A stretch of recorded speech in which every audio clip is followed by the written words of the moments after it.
Good evening church, praise the Lord. आइए हम सभी प्रार्थना में जाएंगे। हमारे स्वर्गीय महान पिता परमेश्वर, हम आपसे प्रार्थना करते हैं पिता परमेश्वर, सुंदर से समय के लिए पिता परमेश्वर, इस मिड सभा के लिए पिता परमेश्वर, जो आप पिता परमेश्वर सबको लेकर आए पिता परमेश्वर, उसके लिए हम आपको धन्यवाद करते हैं पिता परमेश्वर। हम प्रार्थना करते हैं पिता परमेश्वर आज के समय के लिए पिता परमेश्वर। आज आप अपने वचनों से पिता परमेश्वर हमारे पिता परमेश्वर हमसे बात करना पिता परमेश्वर।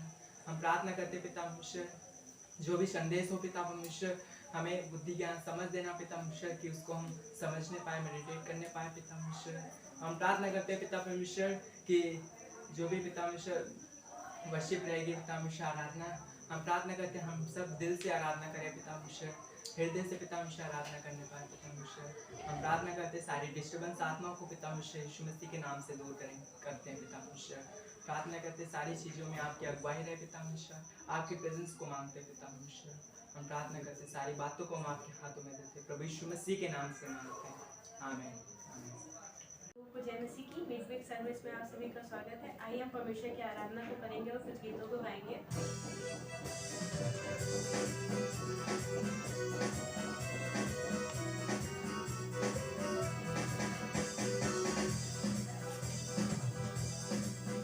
प्रभु का धन्यवाद करूंगा, उसकी संगति में सदा रहूंगा, साथ चलूंगा मैं जय जरूर पाऊंगा, साथ चलूंगा मैं जय जरूर पाऊंगा। प्रभु का धन्यवाद करूंगा, ना देगी मुझे दुनिया कभी भी कोई सुख और शांति आराम, ना देगी मुझे दुनिया कभी भी कोई सुख और शांति आराम।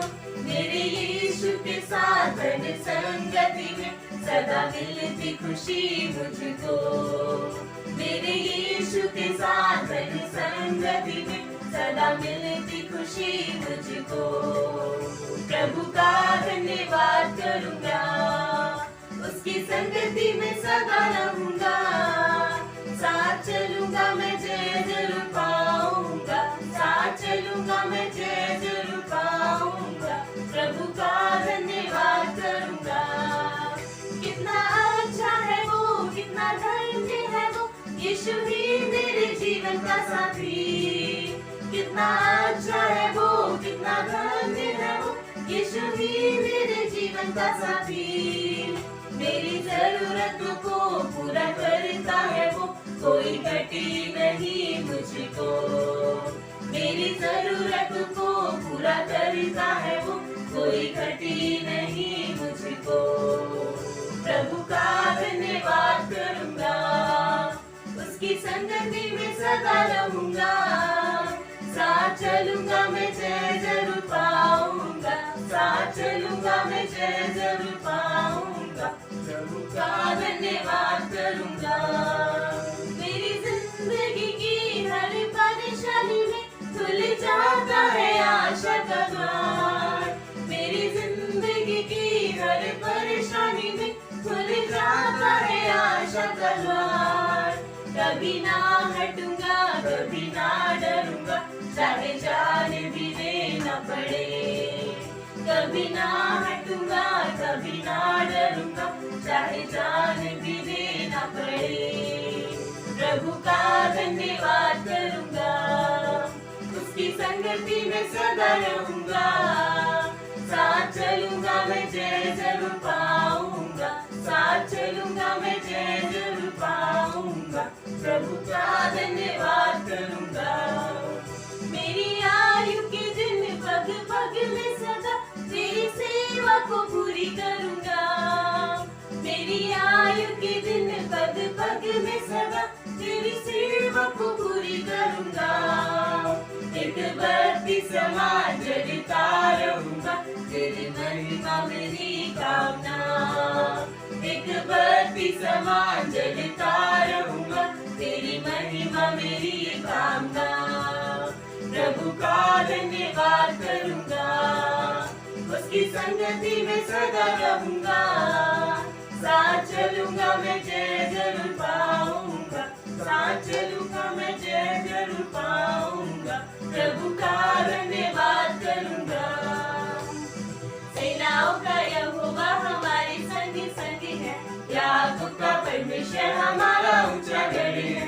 सेनाओं का यहोवा हमारी संग संगी है, याकूब का परमेश्वर हमारा ऊंचा गढ़ है।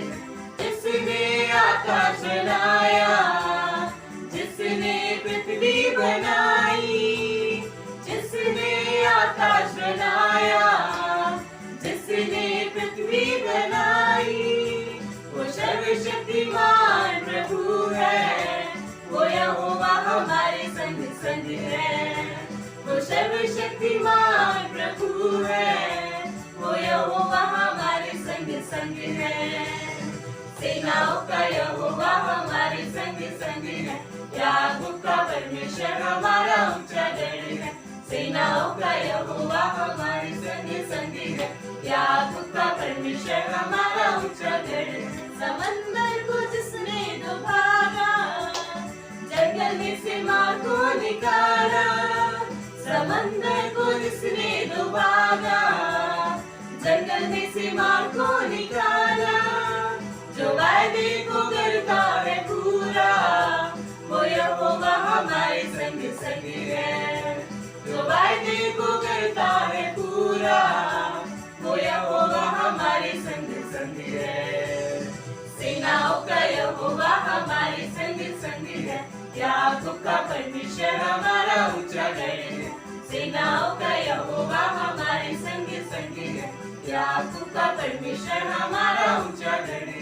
लाजर को जिसने जिलाया, जक्कई को जिसने बचाया, लाजर को जिसने जिलाया, जक्कई को जिसने बचाया, वो जिसके लिए सब है संभव, वो यहोवा हमारे संग संग है।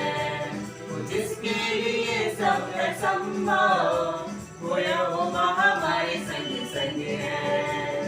सेनाओं का यहोवा हमारे संग संग है, याकूब का परमेश्वर हमारा ऊंचा गढ़ है।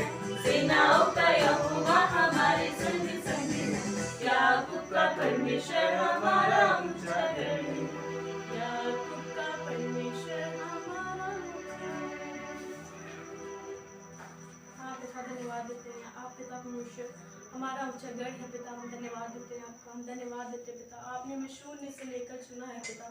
धन्यवाद देते हैं पिता परमेश्वर, आपका धन्यवाद देते हैं। आपने पिता परमेश्वर हर जगह पिता परमेश्वर हमारा साथ दिया है पिता। हम धन्यवाद देते हैं आपका, हम धन्यवाद देते हैं पिता परमेश्वर। हर चीज़ में पिता परमेश्वर आप पिता परमेश्वर हमें शून्य से लेकर के चलते हैं पिता परमेश्वर। आपने हमें चुना है पिता। हम धन्यवाद देते हैं आपका पिता। हम धन्यवाद देते हैं पिता।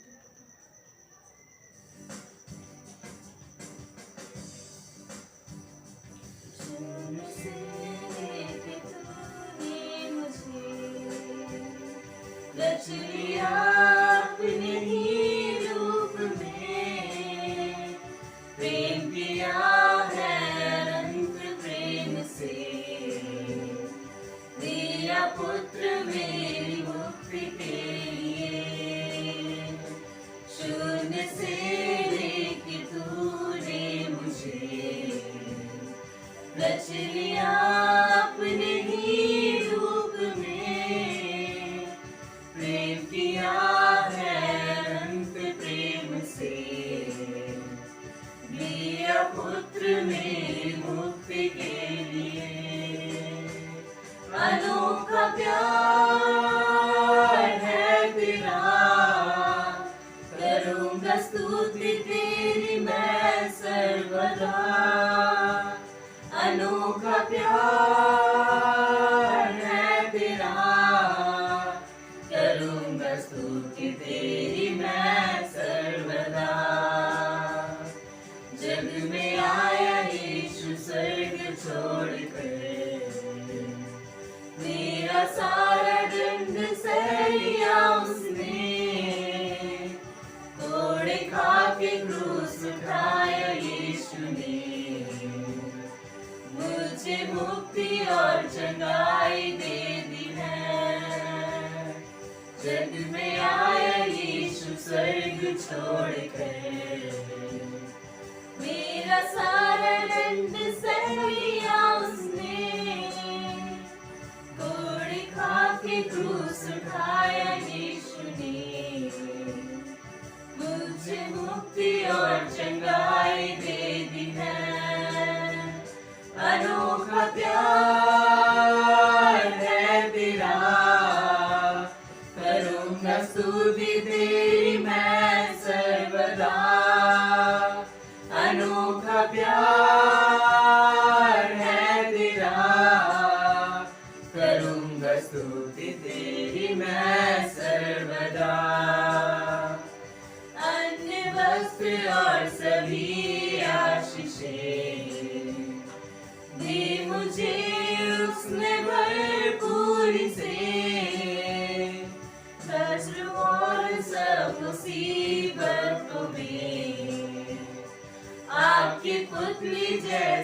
संभाला मुझे,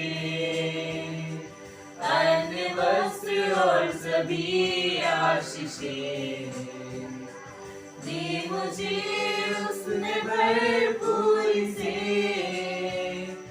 कष्ट और सभी मुसीबतों में आपकी पुतली जैसे संभाला मुझे। अनोखा प्यार है तेरा, करूँगा स्तुति तेरी मैं सर्वदा। अनोखा प्यार है तेरा, करूँगा स्तुति तेरी मैं सर्वदा। करूँगा स्तुति तेरी मैं सर्वदा। हम धन्यवाद देते यीशु मसीह, आप हमारे लिए स्वर्ग छोड़ के आए पिता, आपने हमारे लिए क्रूस पे जान दी पिता। आपके इस प्यार के लिए धन्यवाद देते हैं पिता, इस बलिदान के लिए हम धन्यवाद देते हैं पिता। आपके जैसा प्यार हमसे कोई नहीं कर सकता है पिता। प्रार्थना करते हैं यीशु मसीह, इस आराधना के लिए धन्यवाद देते हैं पिता। आगे के समय को भी आपके हाथों में देते हैं पिता, अच्छा संदेश होने पाए पिता।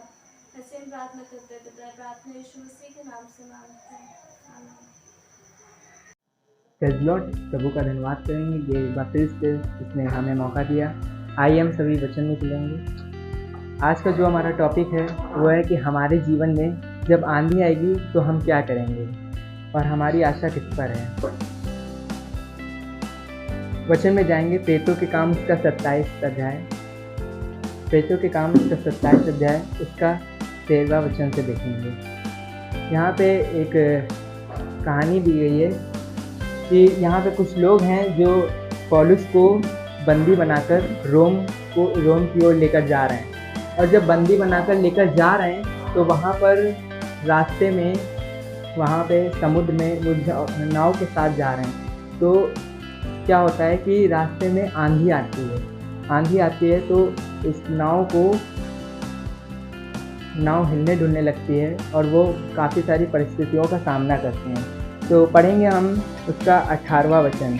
लिखा है, जब हमने आंधी से बहुत हिचकोले और धक्के खाए तो दूसरे दिन वे जहाज़ का माल फेंकने लगे। यहाँ पर कुछ मल्लाह लोग हैं, वो जो अपना सारा सामान है वो फेंकने लगे नाव पर से। क्यों? क्योंकि जहाज़ पे ज़्यादा भार पड़ने के कारण वो जहाज़ डूब सकता था। आगे पढ़ेंगे 19वां वचन। लिखा है, और तीसरे दिन उन्होंने अपने हाथों से जहाज़ का सामान भी फेंक दिया। जब बहुत दिन तक ना सूर्य ना तारे दिखाई दिए और बड़ी आंधी चलती रही तो अंत में हमारे बचने की सारी आशा जाती रही। तो यहाँ पे वचन कह रहा है कि तीसरे दिन उन्होंने अपने हाथों से जहाज़ का सामान फेंक दिया। मतलब 3 दिन तक वो वहाँ पर आंधी आती रही और 3 दिन तक उनको इस परिस्थितियों का सामना करना पड़ा, लेकिन और सारी आशा खत्म हो गई थी। लेकिन हम देखेंगे यहाँ पर पौलुस क्या कर रहा है। जब वे बहुत दिन तक भूखे रह चुके, 21 वचन लिखा है, जब वे बहुत दिन तक भूखे रह चुके तो पौलुस ने उनके बीच में खड़े होकर कहा, हे लोगों, चाहिए था कि तुम मेरी बात मानकर क्रेते से ना जहाज़ खोलते और ना यह विपत्ति आती और ना यहाँ हानि उठाते, परंतु अब मैं तुम्हें समझाता हूँ कि ढाढ़स बांधो, क्योंकि तुम में से किसी के प्राण की हानि ना होगी पर केवल जहाज़ की। यहाँ पर पौलुस जो है वो उत्साहित हो रहा है। परमेश्वर ने उससे कहा था कि तुझे कैसर के सामने खड़ा होना अवश्य है। तो उसने परमेश्वर के वचन पर विश्वास रखा, परमेश्वर की ओर आशा लगाकर उसने उन लोगों को भी उत्साहित किया। और क्या कह रहा है कि ढाढ़स बांधो, क्योंकि तुम में से किसी के प्राण की हानि ना होगी पर केवल जहाज़ की। क्योंकि परमेश्वर जिसका मैं हूँ और जिसकी सेवा करता हूँ, उसके स्वर्गदूत ने आज रात मेरे पास आकर कहा, हे पौलुस, मत डर, तुझे कैसर के सामने खड़ा होना अवश्य है। परमेश्वर का वचन कहता है कि पौलुस जब रात में सो रहा था तब उसके पास स्वर्गदूत आया और उसको बताया कि तुझे कैसर के सामने खड़ा होना अवश्य है। तो पौलुस ने उस वचन पर विश्वास किया और वो परमेश्वर की ओर आशा लगाए रहा। हमारे जीवन में अगर हम जब मसीह में उद्धार पा लेंगे तो हमारी यात्रा सरल नहीं रहेगी। कभी आंधी आएंगी, कभी तूफान आएंगे, और जब आंधी आती है तो हमें किस चीज़ों को पकड़ के रखना है वो हमें ध्यान रखना है। अगर हम अय्यूब के जीवन में देखेंगे तो अय्यूब उस समय में बहुत अमीर आदमी था, अपने समय में बहुत अमीर आदमी था। जैसे इस समय एलोन मस्क सबसे अमीर आदमी है, वैसे वो भी अपने समय में बहुत अमीर आदमी था। लेकिन जब अय्यूब के जीवन में आंधी आई, जब शैतान परमेश्वर के पास गया तो परमेश्वर ने बोला शैतान से कि क्या तूने मेरे पुत्र अय्यूब को देखा है? तो शैतान ने कहा तूने इसको इतनी संपत्ति दे रखी है, इसी वजह से वो तेरी निंदा नहीं करता है। लेकिन परमेश्वर ने कहा कि उसके प्राण को छोड़ तो उसके साथ चाहे जो कुछ कर सकता है। तो शैतान ने उसके प्राण को छोड़कर उसके साथ उसकी सारी संपत्ति ले ली। लेकिन अय्यूब के जीवन में क्या देखेंगे कि उसकी आशा तब भी परमेश्वर के ओर लगी रही और उसने परमेश्वर की चीज़ों को पकड़ के रखा। तो हम पॉइंट क्या है बोलने का कि अगर हमारे जीवन में आंधी आएगी, और हमारे सारी चीज़ों को समेट ले जाएगी, लेकिन हमें ये ध्यान रखना है कि हमें आंधी में किन चीज़ों को पकड़ के रखना है। अगर हम साज सामान को पकड़ के रखेंगे तो फिर वो आंधी जो है तो उसका कोई मतलब नहीं। लेकिन अगर हम परमेश्वर की चीज़ों को पकड़ के रखेंगे तो हमें उससे दुगना मिलने वाला है। जैसे कि अय्यूब के जीवन में उसको दुगना मिला। तो कहने का अर्थ क्या है कि पौलुस ने भी जब आंधी आई, तूफान आया, तो उसने भी सारे सामानों को सारे सामानें उसकी भी थी, तो उसका भी कुछ सामान था तो वो भी फेंक दिया गया।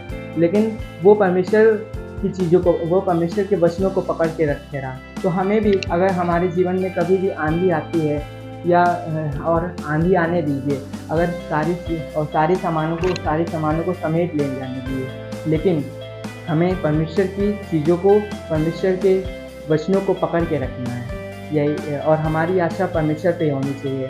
आज के समय में अब हमारी आशा बहुत लोगों पर होती है। अगर यहाँ पे देखें तो मल्लाहों लोगों की सारी आशा खत्म हो चुकी थी, इन लोगों की आशा खत्म हो चुकी थी, लेकिन पौलुस की आशा किस पर थी? पौलुस की आशा परमेश्वर पे थी। तो आज हमारी भी आशा परमेश्वर पे होनी चाहिए, और हमें जब भी आंधी आएगी तो हमें परमेश्वर की चीज़ों को, परमेश्वर के वचनों को पकड़ के रखना है और उस पर विश्वास करना है। आमीन। आइए हम लोग संदेश में जाएंगे। यिर्मयाह का 22 अध्याय वचन 30 देखेंगे। यिर्मयाह 22 वचन 30 यहाँ पर इस प्रकार कहता है। एक्चुअली एजकेल 22, यिर्मयाह नहीं, एजकेल 22 अध्याय वचन लोग 30 देखेंगे। यहाँ पर इस प्रकार लिखा है, परमेश्वर का वचन यही कहता है कि मैंने उनमें ऐसा मनुष्य ढूंढना चाहा जो बाड़े को सुधारे और देश के निमित्त नाके में मेरे सामने ऐसा खड़ा हो कि मुझे उनका नाश न करना पड़े, परंतु ऐसा कोई नहीं है। एक वचन और पढ़ेंगे, दूसरा कुरिन्थियों का अध्याय 10 और हम लोग देखेंगे 3 से 6 तक। यहाँ पर इस प्रकार कहते हैं, क्योंकि यद्यपि हम शरीर में चलते फिरते हैं तो भी शरीर के अनुसार नहीं लड़ते। 4, क्योंकि हमारी लड़ाई के हथियार शारीरिक नहीं पर गढ़ों को ढा देने के लिए परमेश्वर के द्वारा सामर्थी हैं। इसलिए हम कल्पनाओं को और हर एक ऊंची बात का जो परमेश्वर की पहचान के विरोध में उठती है खंडन करते हैं और हर एक भावना को कैद करके मसीह का आज्ञाकारी बनाते और तैयार रहते हैं कि जब तुम्हारा आज्ञा पालन पूरा हो जाए तो हर एक प्रकार से आज्ञा उल्लंघन को दंडित करें। आइए प्रार्थना करते हैं। प्यारे परमेश्वर, अनुग्रहकारी कृपालु दयालु परमेश्वर, धन्यवाद देते हैं आपकी दया के लिए, आपकी करुणा सदा की है प्रभु। धन्यवाद परमेश्वर, आज के समय को आपके हाथों में सौंपते हैं प्रभु, आपकी आत्मा की अगुवाई मांगते हैं। संदेश प्रभु हम सबके लिए आशीषित होती है, क्योंकि जो आप अपने बच्चों को देते हो प्रभु वो आशीषित होता है। धन्यवाद देते समय को आपके हाथों में धन्यवाद देते, सारा आदर गौरव महिमा आपको देते हुए प्रार्थना विनती उद्धार करता है यीशु मसीह के नाम से, आमीन। तो जिस प्रकार हम लोगों ने यहाँ पर देखा वचन कि एजकेल में परमेश्वर कहता है कि एक मनुष्य ढूंढना, हाँ, परमेश्वर कहता है कि वो एक मनुष्य ढूंढ रहा है, ढूंढने की इच्छा है उसकी, जो बाड़े को सुधारे और देश के निमित्त नाके में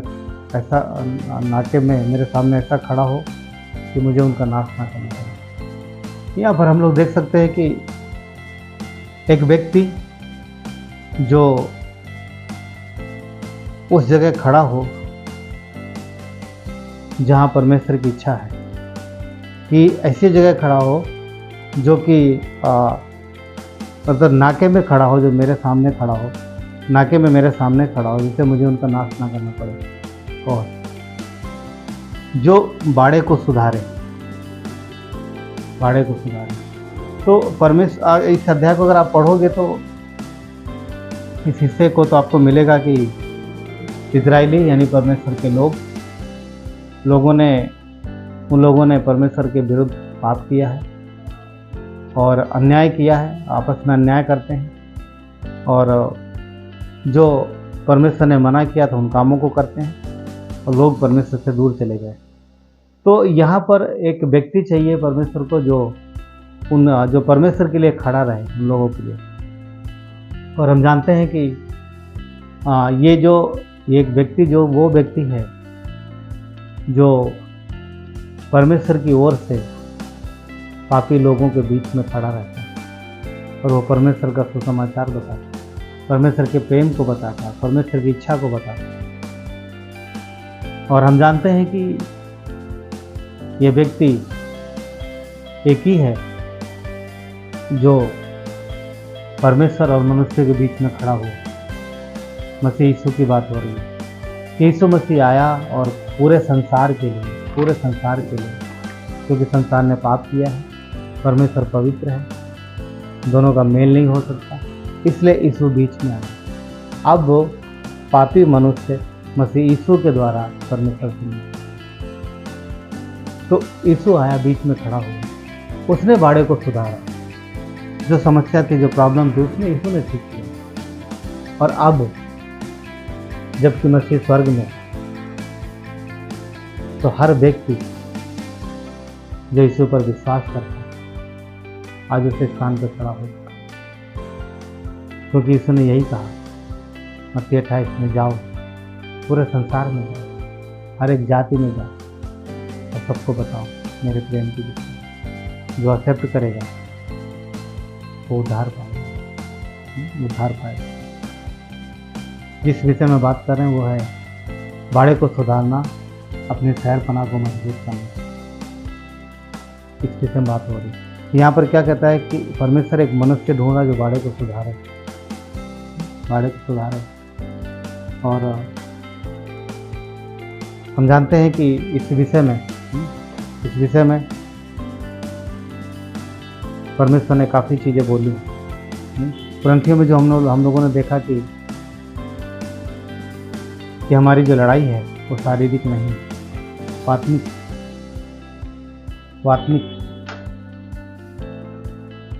अगर शहरपना की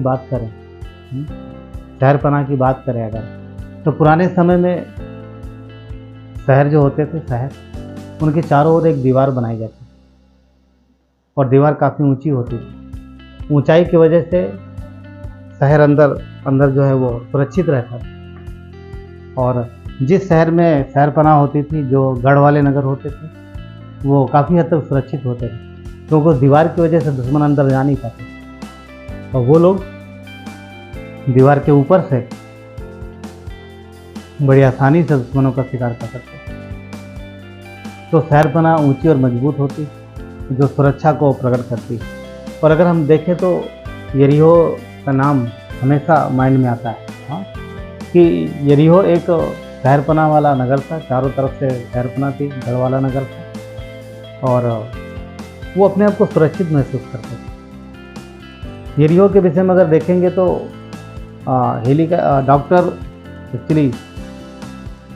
डॉक्टर गारिस डॉक्टर गार स्टैनगने, ऐसा नाम है थोड़ा। 1929 से 1936 के बीच में इन्होंने खोजबीन करी है और ये ब्रिटानिया पुरातत्व स्कूल के निदेशक थे और जिन्होंने इस विषय में जानकारी निकाली है और उन्हें यरीहो की दीवारों के विषय में कुछ जानकारी मिली।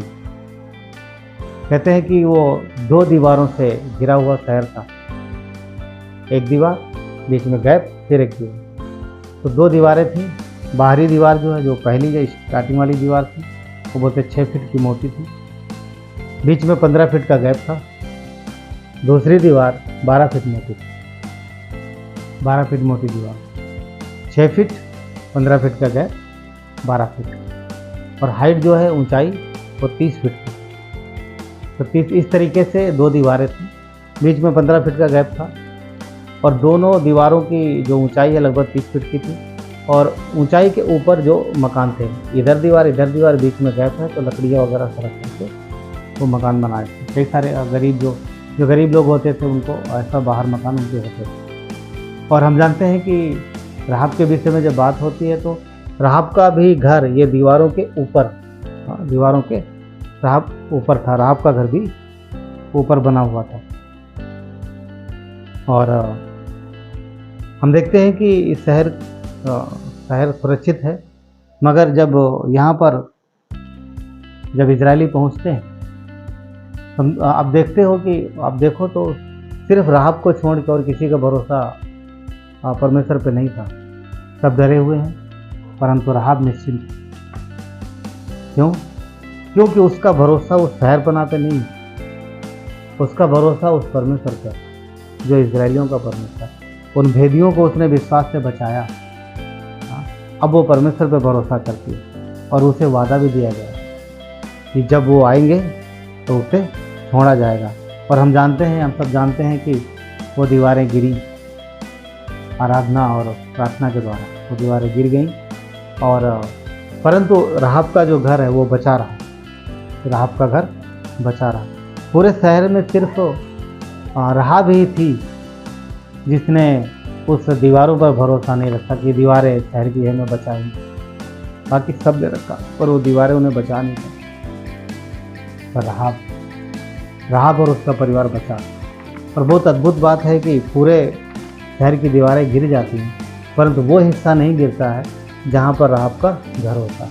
उतनी दीवारें परमेश्वर छोड़ देता है, आसपास के सब गिर जाते हैं। कहते भूकंप, बोलते हैं कि शायद भूकंप आया बहुत तेज, जिसकी वजह से दीवारें, कुछ भी कारण हो सकता है, परमेश्वर इस्तेमाल कर सकता है कई सारी चीज़ों को, परंतु मुख्य बात यह है कि दीवारें गिरी। परंतु राहब का भरोसा किस पर था? परमेश्वर पर। वो यहोवा परमेश्वर पर भरोसा रख रही थी इस समय, हालांकि आने जाती थी पर उसने भरोसा रखा। मज़े से 146 का 5 कहता है, क्या ही धन्य है वो जिसका सहायक याकूब का परमेश्वर है और जिसका भरोसा परमेश्वर यहोवा पर। कहता क्या ही धन्य। तो राहब ने भरोसा रखा और परमेश्वर ने वाकई उसे धन्य किया। कब की बात है, और आज तक जहाँ कहीं भी परमेश्वर के वचन का गुणगान होता है तो अक्सर राहब के विषय में बात करते हैं। क्यों? क्योंकि उसने एक ऐसी अनदेखी शहरपनाह पर भरोसा किया जो सदा की है और हमेशा की। वो ईंट पत्थर से बनी हुई दीवार जिस पर लोग भरोसा कर रहे थे वो उन्हें नहीं बचा पाई, परंतु परमेश्वर जो हमें सुरक्षा देता है, जिसने राहब को सुरक्षा दिया, जिसने इजरायलियों को सुरक्षा दी, वो उसे बचा पाया। आज संसार के लोग यरीहो जैसी मजबूत दीवार पर भरोसा रखते हैं और उनको वही चाहिए। क्यों? क्योंकि लोगों को आंखों देखी चीज़ है जी, आंखों देखी चीज़ पर भरोसा करते हैं, परंतु जो परमेश्वर की जो सुरक्षा है कई बार आंखों देखी चीज़ से बढ़ के, है। हाँ, तो कई बार शैतान विश्वासियों के जीवन में भी ऐसी चीज़ें लेके आता है। वो कहेगा, वो उनके माइंड में डालेगा कि तुम जो दिख रहा है उस पर भरोसा करो, देखी हुई चीज़ों पर भरोसा करो, भौतिक जो सुरक्षा है उस पर भरोसा करो। अब देखो ना कितने सारे लोग आप देखोगे संसार में, लोगों को भरोसा किस पर है? डॉक्टरों पर, सेहत को लेकर के, दवाइयों पर। वे भी विश्वासी भी कई बार ऐसे हो जाते हैं जो कि परमेश्वर से ज़्यादा दवाई और डॉक्टर पे भरोसा करते हैं। ऑफकोर्स दवाइयाँ लेनी चाहिए, डॉक्टर के पास जाना चाहिए, परंतु हम जानते हैं कि दवाइयाँ और डॉक्टर मनुष्य को बचा नहीं सकते, उनको जीवन नहीं देते। ऑफकोर्स बहुत रोल है सेहत को लेकर के डॉक्टर और दवाइयों का, परंतु कहने का मतलब ये है कि ज़िंदगी परमेश्वर के हाथ है, ज़िंदगी परमेश्वर के हाथ, वही हमें जीवन देता है, वही हमारा सुरक्षा है, वही हमारी सैर पनाह, वही हमारी सैर पनाह। यशाया 25:12 कहता है, उसकी ऊंची ऊंची और दृढ़ सैर पनाह को वो झुकाएगा और नीचा करेगा, वरन भूमि पर गिराकर मिट्टी में मिलाएगा। तो हर वो चीज़, हर वो बात जो भौतिक है, जो दिखती है, मटेरियल की है, जो संसार जिन चीज़ों पर भरोसा करता है, वो चीज़ें व्यर्थ की नष्ट हो जाएंगी। जैसे ये योग दीवा नष्ट हो गए, नहीं बचा पाएगा, परंतु हम जबकि विश्वास करने वाले लोग हैं, तो फिर हम अपने परमेश्वर पर भरोसा करते हैं जो जीवित है और सदा है। जैसे 26:3 कहता है, जिसका मन तुझमें धीरज धरे हुए है, उसकी तो पूर्ण शांति के साथ रक्षा करता है, क्योंकि वो तुझ पर भरोसा करता है। तो परमेश्वर जिस पर हम भरोसा करते हैं, वचन कहता है कि वो पूर्ण शांति के साथ हमारी सुरक्षा करता है। क्यों? क्योंकि हम लोग उस पर भरोसा करते हैं। यदि विश्वास रखते हैं, भरोसा करते हैं, तो परमेश्वर हमारी आपकी सहायता करने के लिए हमेशा तैयार है। और हाँ, क्योंकि वही देखिए विश्वासियों की सैर पनाह मसीह है, राइट, क्योंकि हम उसके देह में हैं, वो हमारा सुरक्षा है। तो हमें मटेरियल नहीं, वस्तुएं नहीं, चीज़ें नहीं, मनुष्य नहीं, दवाइयाँ नहीं, परंतु परमेश्वर की सामर्थ्य जो हमारे जीवन को संभालती है, सुरक्षा देती है। तो वो परमेश्वर जो हमें संभालता है, सुरक्षा देता है। वचन कहता है उसमें एजकेल में कि कौन है जो बाड़े को सुधारेगा, राइट, कौन बाड़े को सुधारेगा? परमेश्वर एक ऐसा व्यक्ति ढूंढता, एक ऐसा व्यक्ति ढूंढता जो बाड़े को सुधारे। कहने का मतलब ये है कि आत्मिक जीवन में जो दिक्कतें हैं, जो परेशानियां हैं, कौन उनको दूर करेगा? इजराइलियों के साथ वही हो रहा है। पूरा देश जो है बुराई में, पाप में चला गया था, परमेश्वर की कोई सुन नहीं रहा था आवाज़, सब अपने में मस्त थे। अब ऐसे में एक व्यक्ति चाहिए जो लोगों को परमेश्वर की ओर से। आप देखोगे न्यायियों के समय में इजराइलियों में कुछ भी आत्मिकता दिखती नहीं जा रहा, सब अपनी अपनी मर्जी से कर रहे हैं। न्यायियों के समय में आखिरी टाइम में बात कर रहे हैं, आखिरी न्याय कौन था? शमूएल था। परंतु शमूएल आया और वो बीच में खड़ा हुआ और उसने सारे देश का मन परमेश्वर की ओर से। यहाँ पर परमेश्वर कह रहा है कि कोई कौन है जो बाड़े को सुधारेगा। अफसोस मसीह आया, उस पर मर के उसने बाड़े को सुधार दिया, सारी चीज़ों को उसने पूरा कर दिया और उसने रास्ता खोल दिया। परंतु यदि अगर हम आज अगर देखें, भौतिक तरीके से भी अगर बात करें, देखें तो बाड़ा उस समय भी उसको बोलते थे, जो बारी होती थी खेत या बारी के चारों तरफ जैसा सुरक्षा बन लगाते थे, घास फूस का, लकड़ी का ऐसा काटे थे। तो उसकी वजह से क्या होता है कि जानवर जो खेत को नुकसान पहुंचाने वाले अंदर नहीं आ पाते थे, राइट। तो ऐसा बाड़ा बनाया जाता था सुरक्षा के लिए, ताकि फसल की रखवाली हो सके। आज भी कहीं ना कहीं आपको दिख जाएगा, कहीं ना कहीं दिख जाएगा, आप देखोगे तो मिलेगा। बीते दिनों में मैं गांव गया था कुछ दिन पहले, तो मैं खेतों की तरफ गया तो मैंने वहाँ पे देखा हर खेत के चारों तरफ उन्होंने तार लगा के रखा, तार लगाया रखा हर खेत के चारों तरफ। किसी ने तार लगाया है, किसी ने कांटे लगाए, जो अपनी अपनी क्षमता के हिसाब से खेत को चारों तरफ से कवर किया है। क्यों? जानवर अंदर आएंगे तो फसल को नुकसान पहुंचाएंगे, तो खेत को चारों तरफ से सुरक्षित किया। अगर वो चीज़ें नहीं रहेंगी तो कोई भी जानवर अंदर आएगा, और नुकसान पहुंचाएगा। तो पॉइंट ये है कहने का कि आत्मिक जीवन में भी हमें एक सुरक्षा बाड़ी की ज़रूरत है, ताकि हमारा आत्मिक जीवन मजबूत हो सके और हम परमेश्वर में नज़दीक रह सकें, और नुकसान पहुंचाने वाली जो चीज़ें हैं, जो आत्माएं हैं, वो अंदर ना आ सकें। अब वो सुरक्षा बाड़ा क्या हो सकता है? कलीसिया सुरक्षा बाड़ा हो सकती है। अगर व्यक्ति कलीसिया में है, बना हुआ है, वो सुरक्षित है। वचन, प्रार्थना, वचन मेडिटेशन, फेलोशिप, ये सारी क्या हमारे सुरक्षा बाड़ा है। जब इन पे फोकस करते हैं, इन चीज़ों पे ध्यान देते हैं, तो हमारा जो बाड़ा है वो सुरक्षित और मजबूत होता जाता है, और मजबूत होता जाता है।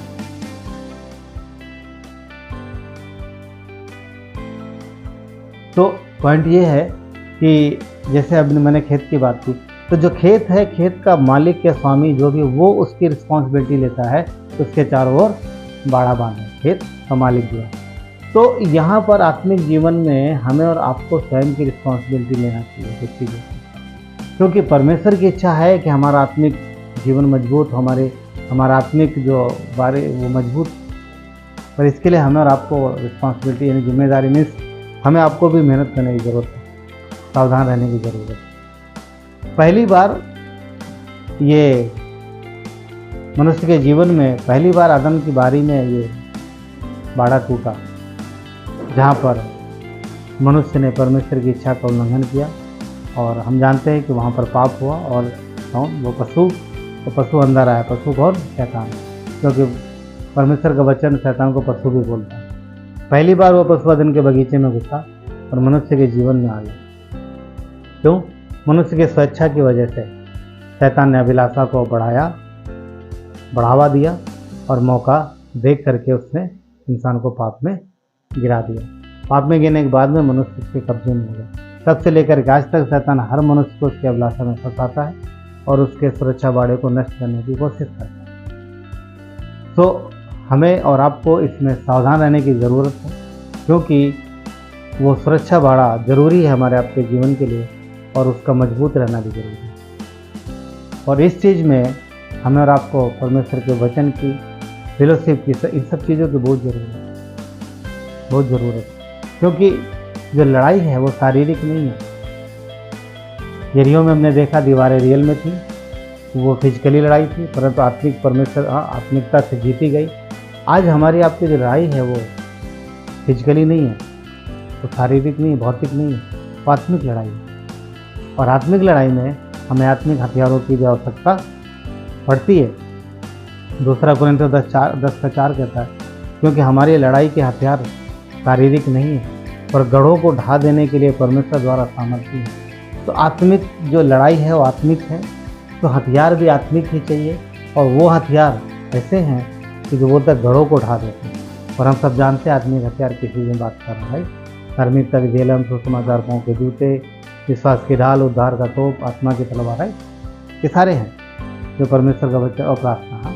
तो ये वो चीज़ें हैं जो ये जो परमेश्वर ने हमें हथियार दिए, इनका हमें इस्तेमाल करने की आवश्यकता है, राइट। सारे हथियारों में से सब तो सुरक्षा के लिए, एक ही है अटैक के लिए, और वो तलवार, यानी परमेश्वर का वचन।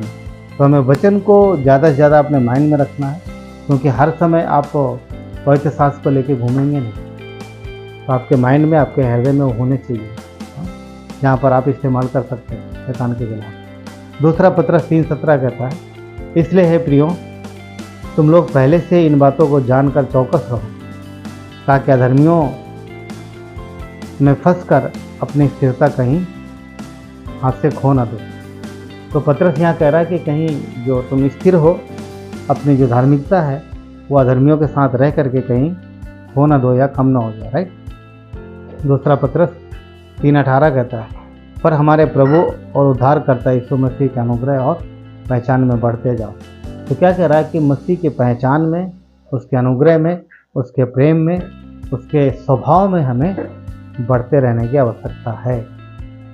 और ये है जो बाड़े को सुधारने की बात हो रही है। तो जब हम अपने बाड़े को सुधारते हैं तो हमारे जीवन में सुरक्षा परमेश्वर के वचन के हिसाब से और मतलब बढ़ती जाती है, और हम परमेश्वर के साथ रहते हैं। और जो पशु है, जो दुश्मन है, वो हमें आत्मिकता में नुकसान नहीं पहुंचा पाता। कुलसियों का 2 का अध्याय 2:6-7 कहता है, अतः जैसे तुमने मसीह को प्रभु करके ग्रहण कर लिया है, वैसे उसी में चलते भी रहो। 7 कहता है, और उसी में जड़ पकड़ते और बढ़ते जाओ, जैसा तुम सिखाए गए वैसा ही विश्वास में दृढ़ होते बढ़ते जाओ और अधिकाधिक धन्यवाद करते रहो। हम यहाँ पर देखते हैं कि परमेश्वर का वचन कहता है कि और मजबूती से बढ़ते जाओ। परमेश्वर के वचन में बढ़ते, उसके स्वभाव में बढ़ते जाओ। जब हम उसके वचन के अनुसार चलते हैं तो हमारे बाड़े को मजबूत करते हैं और हमारी सैरपना ऊंची होती है। ऊंची होती यानी मतलब परमेश्वर हमारी सैरपना, वो हमारे जीवन में और बढ़ता जाता है और बढ़ता जाता है। हम मसीह के जैसे दिखते हैं। तो बाड़ा जो शैतान चाहता है कि वो टूटे ताकि वो अंदर आए, परंतु परमेश्वर की इच्छा है कि हम अपने बाड़े को मजबूत करें और सुधारें। और ये काम हमें और आपको स्वयं करना है, अपने बाड़ों को स्वयं सुधारना। प्रार्थना में, वचन में, संगति में, फिलोशिप में बने रहें और ज़्यादा। पर शैतान आपको फंसाएगा, समय में फंसाएगा, रोकेगा, आपके पास समय नहीं रहेगा।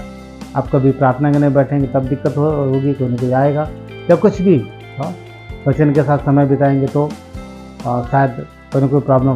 परंतु इन सब के बावजूद भी हमें करना है, हमें परमेश्वर के साथ एक होना है, समय देना है और अपने बाड़े को, अपने आत्मिक बाड़े को जो हमारा पर्सनली है उसको हमें सुधारना है, ज़रूरी है।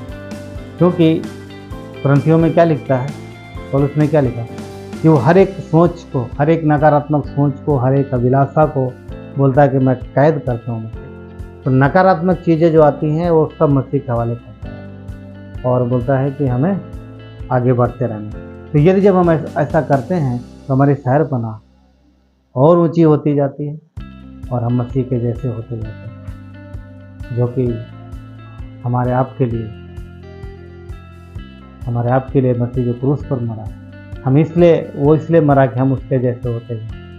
तो हमें दिन पर दिन अंश करके थोड़ा थोड़ा बढ़ते हैं और इसके लिए ज़रूरी है कि हम अपने बाड़े को संभालें, सुरक्षा भी मजबूत करें, ताकि हम परमेश्वर के और निकट रह सकें और हम उसके लिए अल्लाह के लिए प्रार्थना।